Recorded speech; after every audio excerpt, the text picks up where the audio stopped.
Zee 24 तास एक पाऊल पुढे। एका कंत्राटदाराशी तुमचे घनिष्ठ संबंध आहेत असं बोललं जातं। त्यांचं नाव म्हणजे अजय संचेती।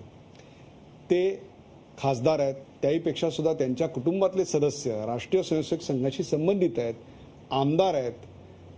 त्यांच्या राज्यसभेच्या नियुक्तीमागे किंवा त्यांना कंत्राट मिळण्यामागे आपली काही भूमिका होती का आपली भूमिका नव्हती असं ठामपणे तुम्ही सांगाल? पहिली गोष्ट अशी आहे की अजय संचेतीच्या परिवाराशी आमच्या सगळ्यांचे अतिशय जवळचे संबंध आहेत। त्यांचे आजोबा जिल्हा संघचालक होते। संबंध आहेत हे तुम्ही 101% अहो ते परिवार आमचा आहे, संबंध का लपवायचे? विजय दर्डाशी संबंध आहेत, माझे मित्र आहेत ते नागपूरला मनोज जयस्वाल आहेत, त्यांचेही संबंध आहेत। त्या 16 लाख नागपूरकर मला ओळखतात, म्हणजे मी सगळ्यांशी जॉईंट व्हेंचर पार्टनर असा अर्थ होत नाही, संबंध आहेत। अजय संचेती संघ परिवारातले विद्यार्थी परिषदेचा कार्यकर्ता होता। त्याचे काका जे चैनसुख संचेती आमदार आहेत ते आणि मी बरोबर विद्यार्थी नेता म्हणून नागपूर देवळात काम केलं आणि ते आता सध्या MLA आहेत।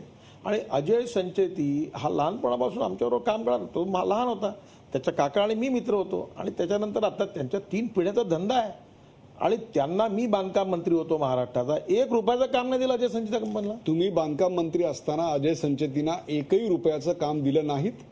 101% डंकेची चोट पर दिलं नाही।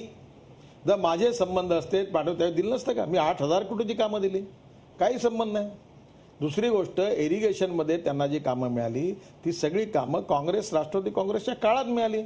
KD सिंग नावाचे एक उद्योगपती आहेत, तृणमूल काँग्रेसचे खासदार आहेत। गुप्ता नावाचे उद्योगपती आहेत, ते लालू यादवच्या पार्टीचे आहेत।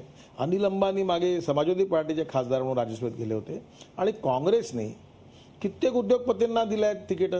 आता हे जे नवीन जिंदल आहेत, ज्यांचे नावाला कोलमाइन पण दिले आहेत, ते पण उद्योगपती आहेत। मग तुमची हिंमत आहे का म्हणायची की नवीन जिंदल हे सोनिया गांधीचे पार्टनर आहेत म्हणून?